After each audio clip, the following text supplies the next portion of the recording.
I'm Lance Phillips. It hasn't been a great week. The CRTC called, and they want to talk to this guy about swearing on air. I'm Chris King. I don't know what anyone's talking about. I didn't hear anything or see anything. Hear no evil, see no evil, speak no evil. As far as I'm concerned, it was status as usual. Status quo. Yeah, so what do we do now when the CRTC calls and have a complaint about you swearing on air? I don't know how you handle that, but I'm really impressed that they were dialed into that exact moment when that happened. Well, they received complaints from people. Lance Phillips, Chris King with you for the Gloves Raw. People are calling in and complaining that people are swearing on air on Newcap television. They should have more of a problem that they got to look at my face for the whole show. I think that was actually part of the debacle as well. Yeah, that guy is ugly and he said some not nice words. But masturbate's okay. Not good for TV. Don't get me started with that. Reach us at Twitter at Gloves TV. You can also catch us on Facebook at The Gloves Newcap. 2018 Sports Movie Madness is off to a roaring start. Yeah. We're going to get to that late in the show, but we got some winners and some losers in the first bracket. Yes. Second bracket is coming your way. It's going to be a tighter bracket, I believe. I believe it is too. That number 4-5 match is it's going to be a tough one to call. We'll talk about it later. I've been hearing all about that matchup. We certainly will. Locally, we're getting some more sports happening. Hockey's done. We're starting to see some more things happen. It's a slow go right now. We're loaded up with badminton. The dead time is almost over. Almost. Red Dogs have hit the field. Yes. In sort of in a way, the Red Dogs have hit the field. Team has not lost. This Red Dogs team has not lost, Kinger, since the 2015 season, so we're going on almost 3 years. These games aren't even close. Last season, to win the championship, at the last game, the Red Dogs only had to win. Even if they'd lost, the second place team still needed 199 points, 199-point difference in victory to win the championship. Look at this team dominates every single year. Should this team be about development, or should they be about winning? I think they should be about development. Ultimately, these are the programs. Come on. Well, no, they're winning, obviously. Who's going to beat them by 199 points? I just have to jot that down. That's ridiculous. They're obviously a good team. They win, but it's ultimately about making the high school programs better, both Holy Rosary and Lloyd Comp. This is about winning. This is all this team should be about is winning. That's it. That's why you have Bantam. That's why you have the Pee Wee programs. They develop the kids. They get to high school. High school helps develop them. When they get to this midget team, this is it for them. They're going out there. This program is about winning. It's about taking all the best players from both schools, putting them together on one field, and dominating every single person out there. So I would be interested to hear if the kids think that it's more important winning Red Dogs or winning a provincial title with Holy or Lloyd Comp. I'd be very interested, because to me, I look at it exact opposite. Well, if you came out to some practices or games, you could find out. I hate to break it to you. I have a full-time job. I cannot make the football practice. I practice it exactly. Okay, let's get back to the topic. But ultimately, if I look at it, high school season would be the apex, and this is the building blocks to get there. I'm sure they want to win both, but I look at it kind of flipped role, that the high school provincial title probably means more. Okay, that's fine. Than this. So are you saying that this midget program that's taking 16, 17-year-old kids should be working on developing those kids at this point? I got to think that some of what the coaching staff is doing is developing them for their football season that's upcoming. I think that's a big piece of the puzzle. Okay, fine. There is some development, but this program is about winning. That's all that matters, is that this program goes out and kicks the absolute snot out of all these city teams out of Edmonton. That's all that matters. What matters is, do they kick the snot out of teams when they head into provincials for their school teams? That's fine. Because this team is a two-way street. The development comes in before they hit Red Dogs at those lower programs, and the development comes in at the high school level as well. Okay. Red Dogs are strictly about winning, baby. Go out there and win the game. I'm not going to get into developmental pathways today. Develop you. Steve Nash has been voted into the Naismith Hall of Fame. Lance, is he possibly the greatest Canadian athlete ever? It's possible. Anything is possible. Anything is possible. Yeah, it's possible. Is he? No, he's not. Okay. And this is super subjective. Yes. Because we're talking about basketball. Are we comparing him to Wayne Gretzky in hockey? Are we comparing him to Larry Walker in baseball? Like, football's a toss-up. I mean, CFL, NFL. Right. But it's totally subjective. Is he the best athlete? I'm going to tell you who the best athlete is. It's not him. He's not the best athlete, the best Canadian athlete of all time. No way. And again, subjective. Okay, and I argue in terms of for what he did for the sport and in terms of overall athleticism, he's up there for me. Two-time MVP in a sport that had basically no Canadians playing in it. blaze the pathway You for can other make Canadians. a case that Kobe Bryant was fully robbed of that second MVP trophy. Right, That probably should have been Bryant's instead of For sure, but you could also make the point that he probably missed out on one before that, and that's why he got the back-to-backers, because they probably missed him the year before, the first year with Phoenix. Regardless, 19 seasons in the league, 4 seasons, 50, 40, 90. For those of you guys that don't know, 50% from the field, 40 from 3, 90 from the foul line, and he led the league in assists 5 times. He basically changed the way the game's played. Exactly. So as far as a basketball standpoint is concerned, he is easily the best Canadian athlete on a basketball court. Yep. The best Canadian athlete in my books of all time is someone who does not get the press they deserve, except for maybe one day out of the year. And it's a guy who hobbled halfway across his country on one leg. Terry Fox is without a doubt the best Canadian athlete of all time. I don't care what you say. You show me somebody else who's done something like that, and I will show you a better athlete. And it's interesting because when you watch Steve Nash's bio, Terry Fox is a big inspiration in his life, and a lot of the charity work he does now is because of Terry Fox. So it's interesting that he has that effect. Now, when you are his greatest athlete, you could argue it any which way. I just think what he did for basketball in a sport that Canadians don't really play that much is huge. In the post-expansion era, Mario Lemieux is the only player to win a Hart Trophy on a non-playoff team in the 1987-88 year.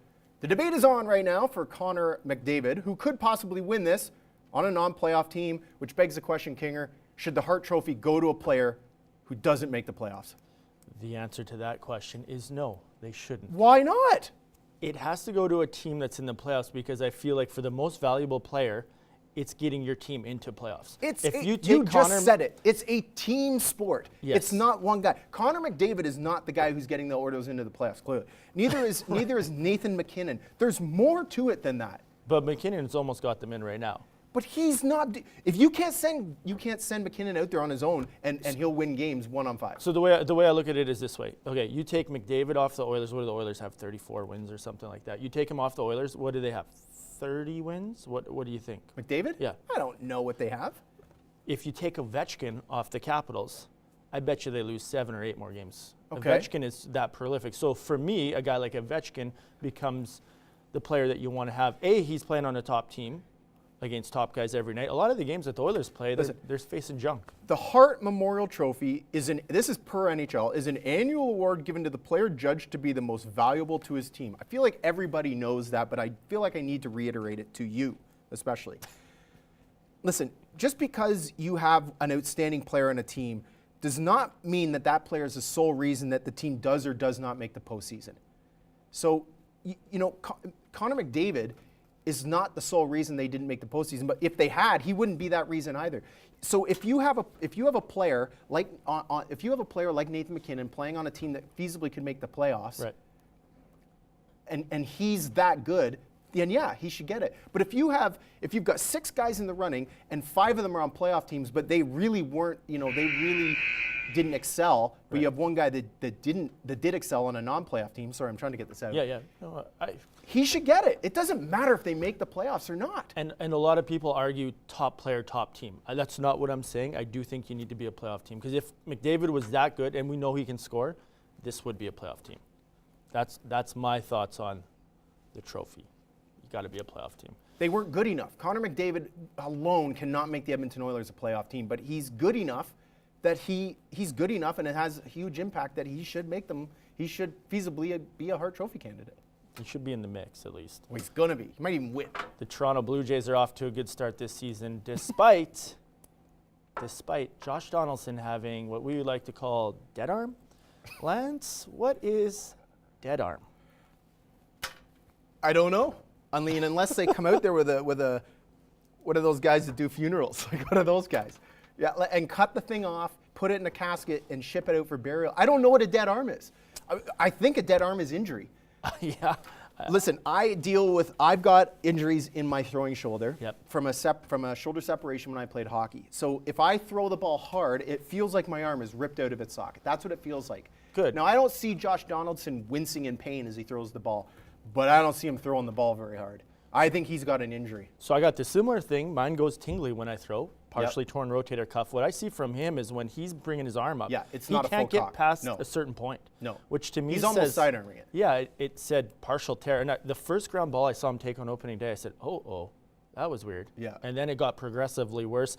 I got a feeling he was dealing with this in the offseason, and I think they covered it up. He didn't have many at-bats in spring training. He didn't play much in the field, which leads me to believe the technique of the batting technique is different than throwing, obviously, 100%. right? You're swinging through, your arm you're is not, below. You're not pulling up. Yeah, you're not coming up, and it's a totally different movement.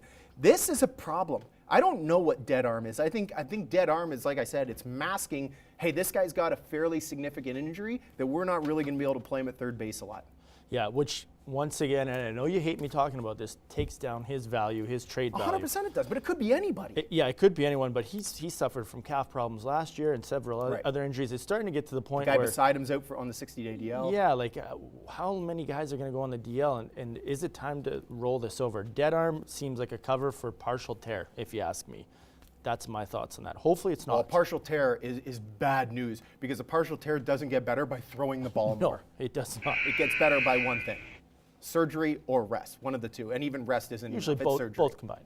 Both combined? Yeah. Surgery followed by rest? Yes. So Josh Donaldson's season's over. Yes.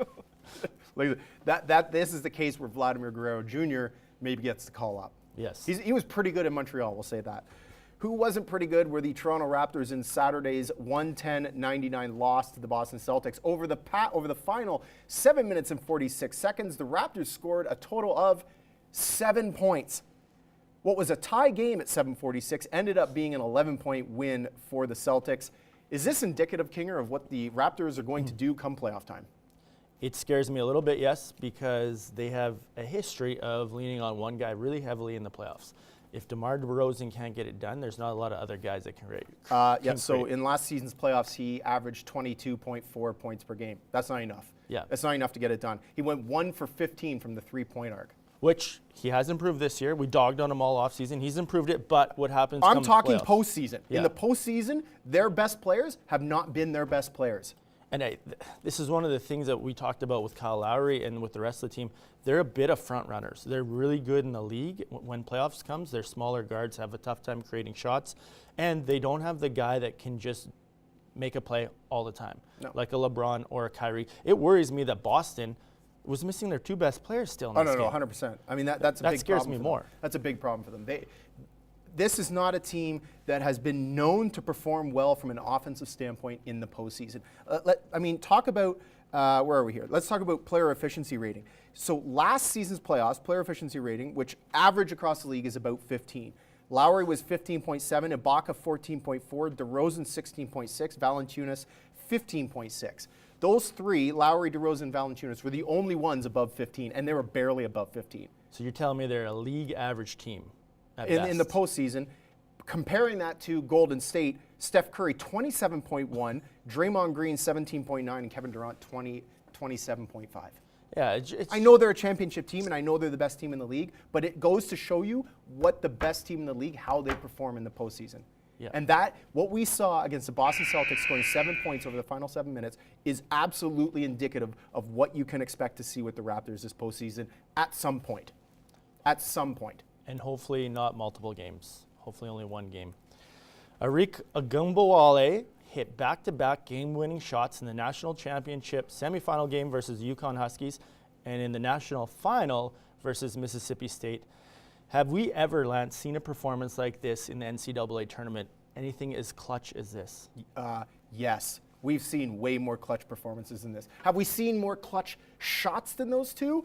I don't think we've seen that for a long time. Yes. But as far as performances go, I mean, in the game against UConn, Arike had 11 rebounds, 0 assists, and 27 points. 3 rebounds, 1 assist, 18 points against Mississippi State, and averaged around 38 points or 38 minutes per game. So, I mean, not incredible numbers. The shots were unbelievable. You can make a case for a lot of things. I mean, you could make a case, we were originally talking about just clutch performances in NCAA. I mean, you can make a case for Tua Tagovailoa, who played for Alabama in football. But if we're talking basketball only, I mean, in the 2003 tournament, Dwayne Wade's performance to beat Kentucky was pretty incredible. I mean, what he did.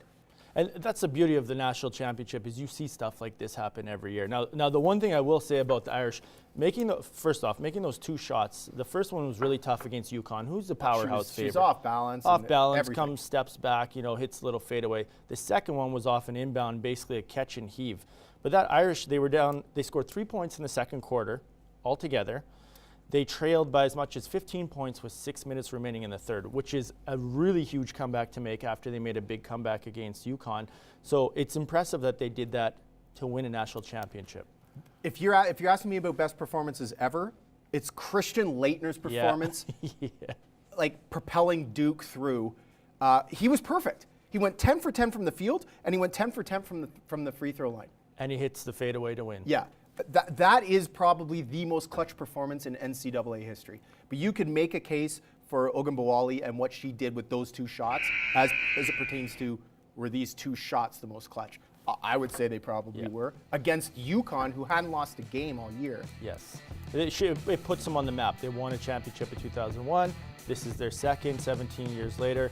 Huge for the program and for women's basketball. We've got a couple of shout-outs coming up in our second segment, right with Albert, who's got some tweets on his mind. He's ready to go. Don't swear during this next episode. I'm trying not to. Keeping it in. My heart can't take it.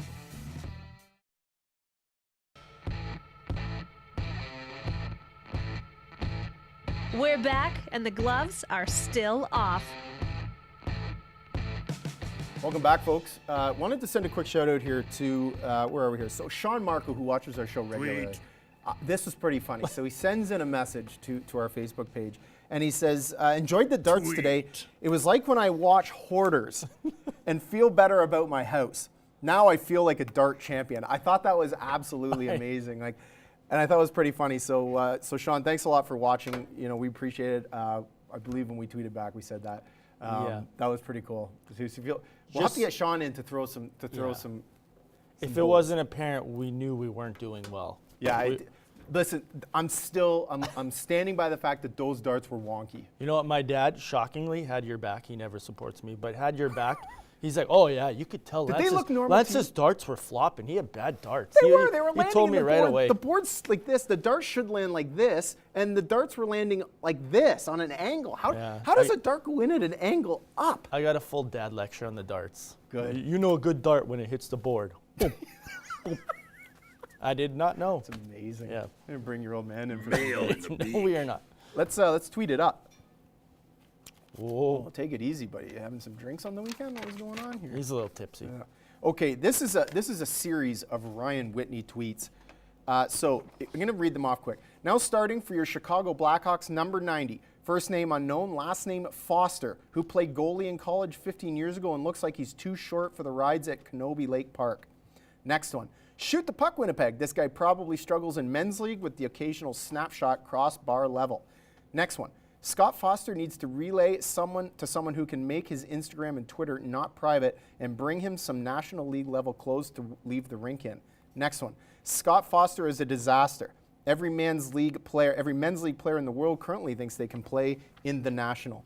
No, Ryan Whitney, you are a disaster. That is absolutely appalling for an NHL player that clearly is jealous of what was going on there to do that. And if I were, I'm not sure who he's working for. I believe he may be working for TSN. Anyways, whoever he's working for, I'd fire his ass immediately. I wouldn't even hesitate. Was that a swear? Fire. Was that a swear? No, I would. That's uncalled for. It's ridiculous, and it makes him look like an idiot. Why take that away from such a feel-good moment? Not only for that guy, but for the NHL. Like Ryan Whitney was a useless hockey player at the best of times. Yes. So it's not surprising to hear this kind of stuff from guys like him. What a loser. Tell me how you really feel. What an absolute loser. Love it. Tell him I said so.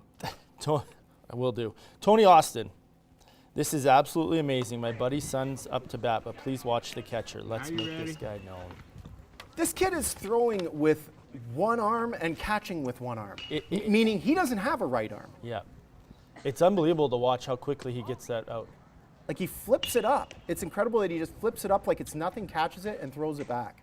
And even when he strikes him out and throws it around the park, it's quite impressive. This kid must be a very good athlete. And this exploded. It has over 6 million views. It's got like almost 300,000 likes, 90,000 retweets. This blew up. And it should. It's really impressive what this kid was doing. Yeah. Like, it's that kind of stuff that really makes incredible stories. Hey, sports about. mail. It really is. Steve Simmons, here's something that doesn't happen every day.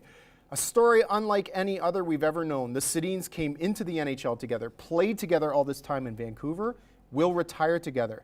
A once-in-a-lifetime journey of excellence.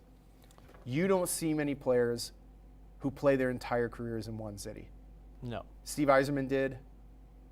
Bork was these close. guys do. Hey, Sidney Crosby there's might. mail. Alex Ovechkin might. Yep. There's I think some, those two will. You know, there's some to be made a case there for. You don't see this very often. That's pretty unbelievable. And they were obviously elite when they came in, and Yeah. they were elite for a very long time. Weren't they? I think they're something like 30 points apart in NHL scoring. Yeah, not shocking. Those two are just. And Tied at the hip. one of them might have been Daniel was injured for about 20 games or something more than the other. So his brother Or he missed 20 more games. I his should brother say. shut it down for a while just to make sure they stayed close Unbelievable. on the points. That is unbelievable. I got Gordon Hayward here. At Gordon Hayward, first time running without assistance. This is from the Players Tribune. Yeah, like What a phenomenal thing. And we've talked about him a few times this year. We saw that injury. running earlier. unassisted. What I need to know is, why does he have that green thing on his arm? Like, why does he have that compression sleeve on his arm? That's a good question. And he's got the pad on the elbow as well. He's not playing. Maybe he's afraid of. He wiping does out. play with it, though. I don't know if he's just No, I mean, a he's not comfort thing. playing now. He's I- just running I on the know. thing. I don't understand that, but it is miraculous, borderline miraculous. You've Yeah. got How the body can mail. handle itself like that. Maybe playoffs. Maybe playoffs. Maybe playoffs, baby. Pete Dalladay at Pete Dalladay. Pete Dalladay is the play-by-play voice for the Peterborough Petes in Ontario. The older lady behind home plate seems to have wintered well. Good to see her back. Hashtag Blue Jays Hot 10 opening day. It was the term wintered well that got me. Like, she hibernated all winter, and she actually looks good after coming out of that cave. She's a Toronto legend when You've she got shows up there. mail. She is. I look for every game. Oh, Look at making a mess wrecking here. things here. Just wrecking things. Rob Wong at Wong Sportsnet 590. Never thought I'd see the day where Solarte would get his own banner outside the Rogers Center. Hashtag opening day, hashtag Blue Jays. So for anyone who hasn't been to the Rogers Centre ever in Toronto, they adorn the outside of the building on either side with player banners. Marquee players, yep. Marquee players typically, yes. Like Roberto Alomar would have been one of those types of guys. Yeah. Roy Halladay would have been one of those types of guys. Yep. Apparently, Solarte is now one of those types of guys. Diaz will be on there Tweet. next. Any utility guy gets on You there. can be rest assured there. Like, we just got to fill these spaces. There's still one, if you look at the photo there, there's still one that isn't filled. And that's usually the case. There's usually one open one. They're like, what are we going to do Just in here? case someone gets good. What are we we're going to gonna fill use this with? Okay. Bar down at bar down. This is unbelievable. The Houston Astros used a four-man outfield against Texas, and they're going to keep using it. So you can see in the photograph there are four outfielders. There's a first baseman. There's a second baseman. There's nobody at third. I don't understand why players wouldn't just bunt. I've been told it's a lot harder to bunt for those guys than you think. I think it's easy to bunt. It's the easiest skill. You play baseball. All they have to do is bunt it past the pitcher, even remotely close to third base. Hey, They could pop there's it up over the mail. pitcher's head to third base. I do find the shifts very fascinating. The four outfielders, the five infielders. I do find it interesting, the stats. It feels like a hero complex to me. Like, these guys, listen, I'm not bunting. I'm going to hit this thing. They're going to do this. I'm going to. For If you remember, sure a few it is. years ago, Poppy Yep. bunted one along the third baseline for a base hit. And you know how baseball is. Just get on base, man. Yeah. Just get on base. That's what you're How paid many to times do. do walks come around to score? Lots. A lot. As important as hits, unless you play men's league. Okay. Nisha Batista, walking up today, I never realized how difficult today would be. We are rooting for you at Blue Jays. Thank you for so many wonderful memories. We love you, Canada, the Batistas. Jose Bautista is done. Yeah, I don't know what to say. That's awesome from his Mail life. in I the hated beak. him as a player. Not sad to see him not playing. I don't know. What did you hate about him? I just he was really arrogant. I didn't like him. He was below average fielder. Real quick. What do we got? here? Skipped. Yeah, we'll do this one. Bonneville Pontiacs at B Pontiacs. Former Pontiac Spencer Fu makes his NHL debut tonight for the NHL Flames. That was a pretty good moment. Yeah, he was flying around too. And I don't think he'll be the last Bonneville Pontiac that will make the NHL at some point. It's awesome to see AJ guys getting there. It is, and you don't see it very often, but it's pretty cool. So I think we'll see another one. I think one of those Pashnuk brothers who used to play there. I will like end it. up. I think you'll see Brinson Pashnuk.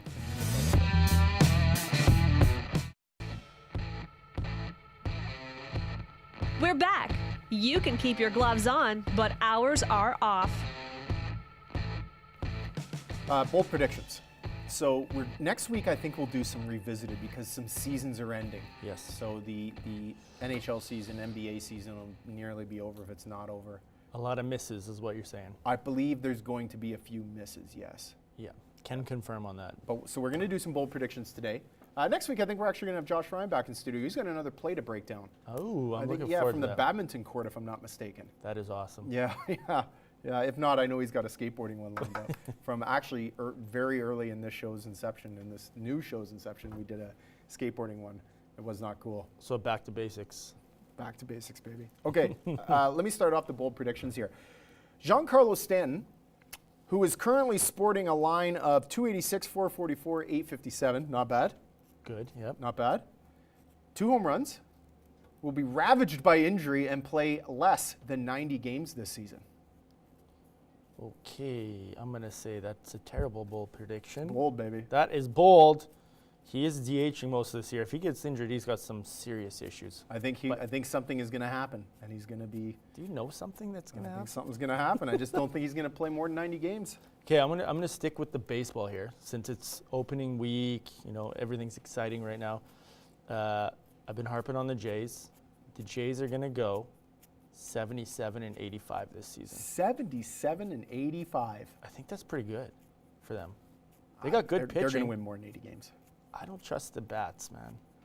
The bats and the bullpen worry me a lot with this team. Smokey hit a grand slam there, Hey, baby. Smoke's been good. The utility guys are utility guys, all hitting under 100. That's the problem. There's like 8 utility guys. Anyways, So I did a bold prediction at some point during the high school football season, and I don't recall exactly what it was. I should have looked it up, but it was about Holy Rosary and the comp, and I think it was about the comp would not allow or would not score less than like 45 points a game.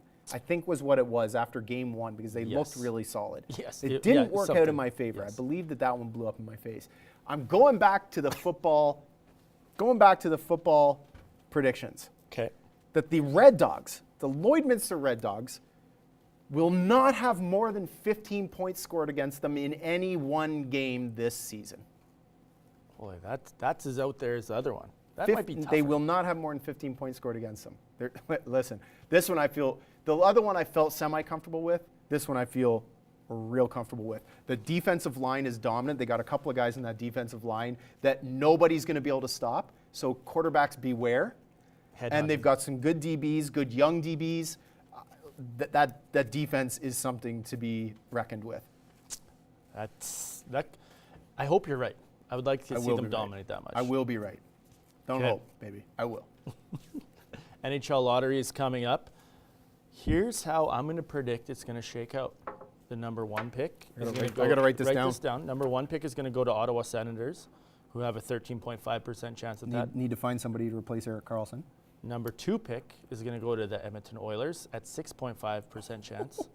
And number 3, keeping it all Canadian, is going to be the Montreal Canadiens at 9.5. That is going to be the top 3 picks in the lotto. Edmonton, Mark it Ottawa, down. and Montreal, Le Canadien de Montreal. You kind of have to have Edmonton in there. They just find a way to not They quite. grease right in. Yeah, Just grease in. Yeah, look at I that hear top ya. 3 again. Top 3. All right, you're gonna like this one, Kinger. You're gonna like this one a lot. Your Lloydminster Border City Blue Jays will repeat as senior AA provincial champions. Whoa. Ba-ba-ba-da, That boom. makes me Is that proud. a failure? No, you guys will. You got a good team. We have a good team. Can the team travel all the way to Yorkton or wherever provincials are? We will find out. While staying sober. Yeah, well, that's more like on the way back problem. But yeah, it's a good team. You know, Did you realistically run into any roadblocks last year? well, we were running out of pitching. Jason Fechter came back late in the season for us, Right. after playoffs. And you'll get him back for the whole season. We'll get him back. And So- you pretty much have the whole season, the whole team returning. Yeah, it should be a good team. We have lots of good competition in the local league to Yep. get us ready for provincials. Right. So we'll see. The boys will be pumped about that. Is that bold? I don't think that's too bold. I think that team There's is going to good be a enough lot to of win again. favorites and retweets on that. I'll tell you that right now. Masters is coming up, Yes, it is. starting on Thursday. Tiger Woods is going to finish top 5. Top 5. Top 5. He is in That's the lead bold. group on Thursday. That's bold. Top 5. That's bold, baby. I like it. I like it. It's bold. I don't know about that, though. I mean, he had a pretty good, he's been pretty good of late, but top 5 at Masters? I'm excited to see him in the lead group because I feel like at this point he's starting to get a little swagger. I think he'll be loose in that top group. How far can swagger really take you? I think quite far in any sport. I think the Can it mental take game. you far in anything? Swagger, just anything? Well, yeah, you need to back it up, but I think his mental game's coming. Okay. The Boston Bruins will win their last 3 games and win the President's Trophy. Whoa. Listen, they're 27-7-5 at home. And 2 of their last 3 games come against the Ottawa Senators. Actually, they play Florida twice and Ottawa. So they play at home against Ottawa and Florida. They're going to win all 3 of those. Florida's not hot. They're going to win all 3, and they're going to win the President's Trophy. I like that prediction. The only team that really is, realistically is that can probably beat them right now is Nashville. Yeah. Who is my next bold prediction. So thanks for leading me into that. I don't know what they call that in the sportscasting world, but Stanley Cup winner, we've discussed this a few times, is going to be your Nashville Predators. I think they're going to walk.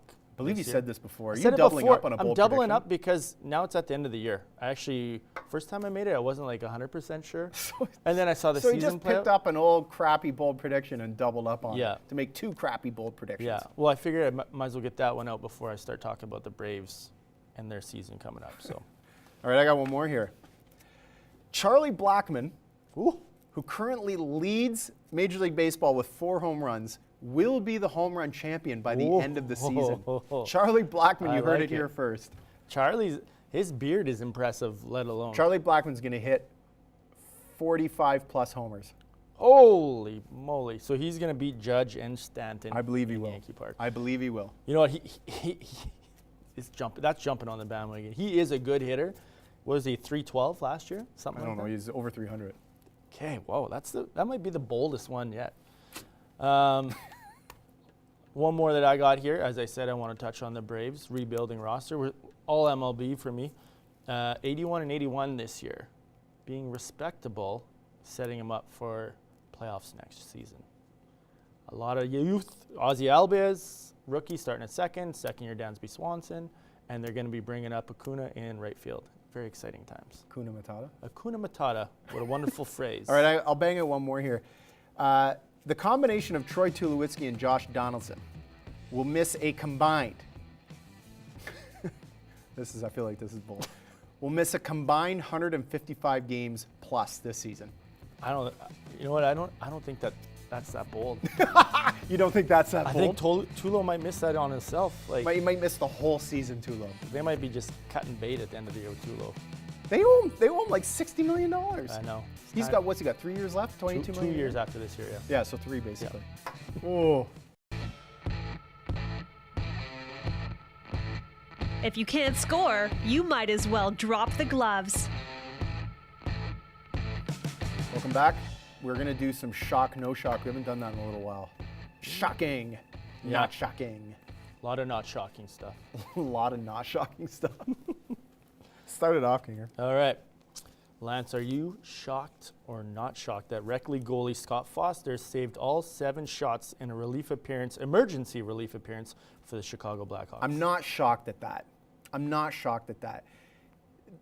I don't recall what the 7 shots were like, but they could have been 7 of the worst shots I've ever seen. But I'm not shocked by that.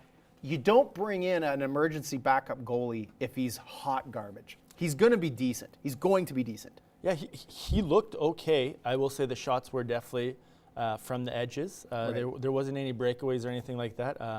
He must have been. He might have been in trouble had there been a couple of like breakaways or snipes from the slot or something. Yeah, he held on to his rebounds. Now, I just want to double up on that. Are you shocked or not shocked that he got paid $0 for that appearance? Yeah, that's shocking. That is shocking. Explain to the masses what happened there. So he showed up. He's an emergency goalie, so he's on an emergency part-time tryout offer. So he shows up on the tryout offer. He gets $0. He goes from being an accountant to playing in the NHL, and then back to being an accountant while making $0, but having a great story to tell. We did chuckle about this a little bit before we came back on air here, and I made the point that I don't think he cares. Yeah, Like, no. if you had a chance to be a backup anything in the NHL or any major league, for you, baseball, let's say, Yeah. would you care? No. Hey, you're the emergency first baseman for the Toronto Blue Jays. Yeah. Do you care? You don't get paid anything.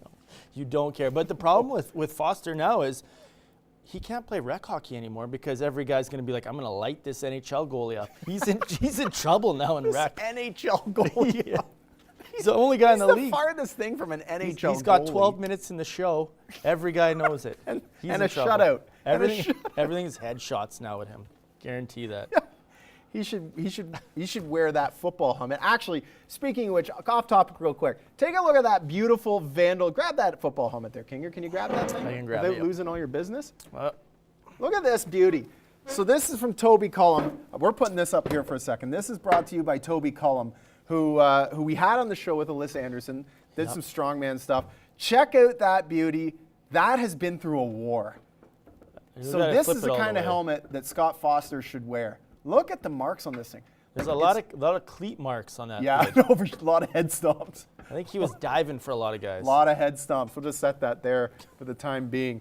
All right, so let's do shock, no shock here. What have I got? You got anything Okay, you want. the Buffalo Sabres are perilously close to finishing last in the NHL. Are you shocked or you not shocked?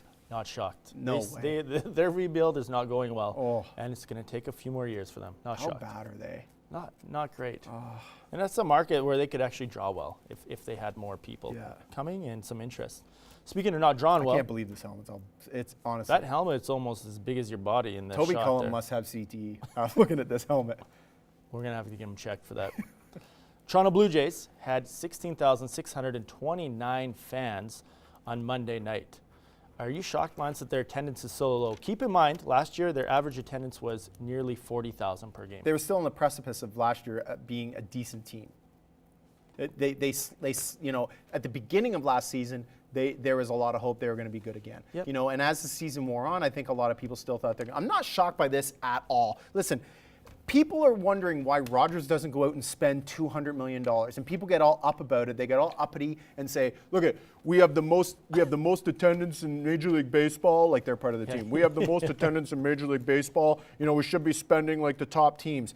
This is why Rogers does not spend $200 million a year, because they went from 94 to whenever it was that they finally made the playoffs again, averaging like 12 to 17,000 a game. Look, it's a business. I don't care what you say. So the fact that you're getting 16,000 fans at a game, nobody's going to spend hundreds of millions of dollars on a team when they're not getting return on their investment from a fan standpoint. Not shocking. Not shocking. Do yourselves a favor, Toronto fans, and go out to games. It doesn't matter if they win or lose. Go watch games, and then maybe they'll spend some more money if you want them to, which they don't need to. ROI, good cliche word there. But one of the big things I would say is that That's actually 3 words. Return on investment is 3 words. I know, but you abbreviated it, right? ROI. Yeah. I totally lost my train of thought. What That's I was an going to rag acro, on. actually. It's not even a word. I think that maybe the Toronto fans are a little bit finicky, like they're on the bandwagon when things are good and they They're on jump the right bandwagon off. with everything. Yeah. They're on the bandwagon with everything. The only exception you could make is the Leafs. You know, They're pretty consistent. pretty yeah. consistent with sellouts. Yeah. What do you got for me? All right. The overtime loss to Notre Dame was UConn's 7th straight overtime loss dating back to December 1st, 2004. Keep in mind that this team went on a streak of like 100 and some odd wins without losing a game. They lost this year. The first time was in the semis. They lost last year for the first. Are you surprised? Are you shocked or not shocked that they've lost 7 straight times in overtime? I'm shocked, and that is some great stat digging right there. I can't believe that they've lost that many overtime games with how good they are. No. You think they would win half of them just by the sheer coin For flip. sure. That when I saw it, I was like, oh my word, I never would have expected that given how good that program has been over the last long time. Kia Nurse Canadian there graduated 128 and 3 losses, 2 of them in national semifinals. I got one more for you here. Calgary is still in the top 6 to host the 2026 Olympics, Lance, after talking about pulling out because of the amount of money it's going to cost taxpayers. Lance, are you shocked or not shocked that they're staying in this thing? Yeah, I'm not shocked. I'm not shocked that they're staying in it. I mean, I think they realize that they already have facilities in place. So it's not like they have to build new. Yeah, it's going to cost them a bunch of money. But how much money are they going to get out of it? How much money are they going to get back out of it? How good have those legacy buildings been for Calgary, and how good have they been for Canadian athletes training? So you make them a bit better, you improve them some more, you make some more. It only helps Canadian athletes down the road. Not shocking. And it makes Calgary a breeding ground for Olympic athletes, which it has been since the last one. Yeah, it is already. Even Canadian athletes that aren't from Calgary, it's like they are because they're there all the time. Yeah, they spend all their time there. I would love to see it happen. All right. The Sedin twins announced their retirement together. The key is together. Are you shocked or not shocked? Not shocked. Those two do everything together all the time. They were tied at the hip. Do they have two brains? Like, don't they have individual brains? I'm shocked. I'm shocked. There's got to be some connection piece there that they're like, hey, it's weird to me. Like, you can do your own thing. You can make your own choices. You don't have to follow your brother. That's not how they roll. Hey, Daniel, I'm going to jump off this bridge onto the highway.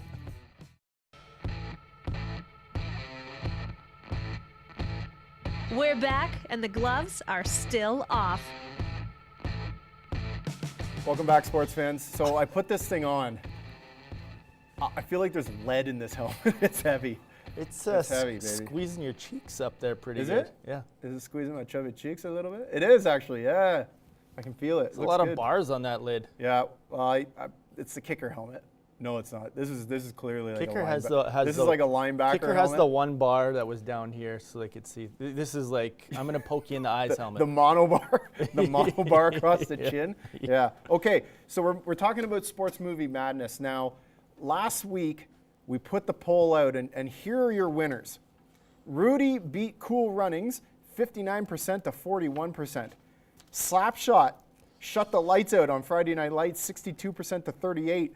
Major League took out White Men Can't Jump 68% to 32%. 68%, 32%. And Coach Carter with 69% wiped out Talladega Nights, 31% for Talladega Nights. So we've got Rudy, Slapshot, Major League, and Coach Carter going at it in the round of, what would that be? Second round. We're calling it the second round. That's right, second round. On the bracket. So we're moving on to the next bracket, which is, what do we have? Columbia bracket. Columbia. We're moving on to. Okay. So who do we have? So first up, we have in our 1-8 matchup, we have the Hoosiers versus Space Jam. Yeah, I feel like this is going to be just a cleaning of the clock. This could be 100% to 0 on the Twitter poll. It should be. It should be. If Space Jam wins this, I'm telling you right now, I'm deleting Twitter. The one concern I have about Space Jam is that all those kids that were born in the 90s, those guys really liked Space Jam. Hoosiers is not even a 90s film. Hoosiers is an all-timer. It's an all-timer. That's hence the reason it holds that number one spot. Coming in at number 2 is Jerry Maguire. He's facing off against number 7, the Mighty Ducks. Again, I feel like this should be a clean 100% to 0. Jerry Maguire is a fantastic movie. The Mighty Ducks, so it was something special. And there's something to be said. Special there's something to be said for movies that get trilogies made, because that means that the first was really, really good. I'm not saying the second or third were as good as the first, but it definitely. None of them were good. They were all the terrible. First one was really good. Where they tied Goldberg to the net. They're and all shot a pucks dog's at him? breakfast. They're just awful. Ron Hextall references. All right. Then we've got, this one's a little tighter. I feel like this one could be a little tighter. If you like your drama or you like your comedy, we've got Miracle. I can't speak in this thing. We've got Miracle versus The Waterboy. I gotta say, Miracle on Ice. I was gonna do a Waterboy impression, but then it could have ended up offside. Miracle is probably gonna win that. Although The Waterboy is definitely rewatchable. You can watch that over and over and over again. What's his name? What's the Waterboy's name? Bobby Boucher. Bobby Boucher. Yeah. The best part is where he's with LT. Yeah. So, Bobby, how do you always find yourself in the right spot? Well, first I chase the quarterback until he hands the ball off. At that point, I then chase the man with the ball. Which brings me to a good point, kids. Don't smoke crack. Honestly. Yeah. There's a lot of good one-liners in that movie. I got to think Miracle, but we'll see what the fans say. Here's the real interesting one here. This is the one that could go either way. Yeah. What do you got? We got Rocky versus Longest Yard. Personally, no, Tin Cup, baby. Rocky versus Tin Cup. Oh, sorry, wrong. I got the wrong one on my bracket. Of course. I had the original bracket. Tin Cup. Tin Cup. Rocky versus Tin Cup. I'm taking Tin Cup all the time. Are you really? Yeah. I Yeah, really like Tin Cup. I'm not a Rocky fan per se, so I would take Tin Cup as well. But again, I feel like this one will be very close. This could be tough. I got to get an updated bracket, obviously. Anything with Kevin Costner in sports, it puts it up there. He's really good in every sports movie. He is. He's in a few in here, and he's lights out. He is. What's the one? Oh, we did. It's not even in there. Is Field of Dreams? no, Draft Day. Is it Draft Day? Draft Day is really Draft good. Day is amazing. That Yeah. should be in there too. Yeah, I'd have to give the nod to Tin Cup here. And the polls are open now, if I'm not mistaken. Yeah. The polls are open, so have your vote. You have until next Tuesday to vote. So get your votes in. Have your say on who moves on in 2018 Sports Movie Madness. Now, what do we have? I'm hoping that we have over 100 votes on these Yes. coming in. Yes. That's kind of the range I want to be, because I don't want that too small sample size where we can't get an accurate representation of the fans on this. And I got to I think say, we're doing pretty well so far. yeah, are you okay wearing that lid right now? It's hard.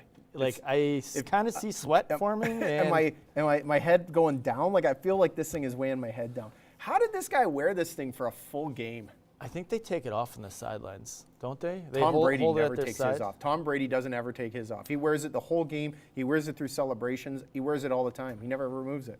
Okay, and this goes back once again. I'm not sure, but I'm going to say the helmet that Brady's wearing compared to the helmets that the Vandals are wearing are probably a little different. I don't know. I think they're pretty close. I think their technology is pretty close. I think they're about the same. Regardless, the other thing we forgot to talk about this week, and we're going to have to add it into next week's show, is you have to pay up on a bet. Oh, that's right. So next You only beat me by a double 9. You barely won.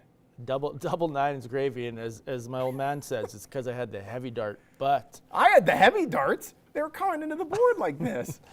you will be wearing a nice Steelers sweater next week. Yeah, and the thing about this is I don't really have a problem with this. Really? Yeah, it does. It's not. I'll wear it. It's not a big deal. Who's your least favorite I'm team? not I a can go through my. non-fan of the Steelers. You're not going to go out and buy a jersey of my least favorite. I think you're underestimating like my spite. My spite's pretty high. Hey, listen, real quick. Tomorrow night we got the Lakeland Rustlers Awards Banquet. Yeah. I know the guy that's going to be emceeing it. I think he'll do a really good job. Maybe he'll take his football helmet off. But big doubt night it. celebrating all of Rustler athletics. Yeah, I'm a big fan of Rustlers athletics. I think everyone knows that. I love covering their teams. Yeah. Could really stand for not having their women's basketball coach around. But He's tough to deal with, but that happens. thanks There's for always watching. one. See you in 7 days.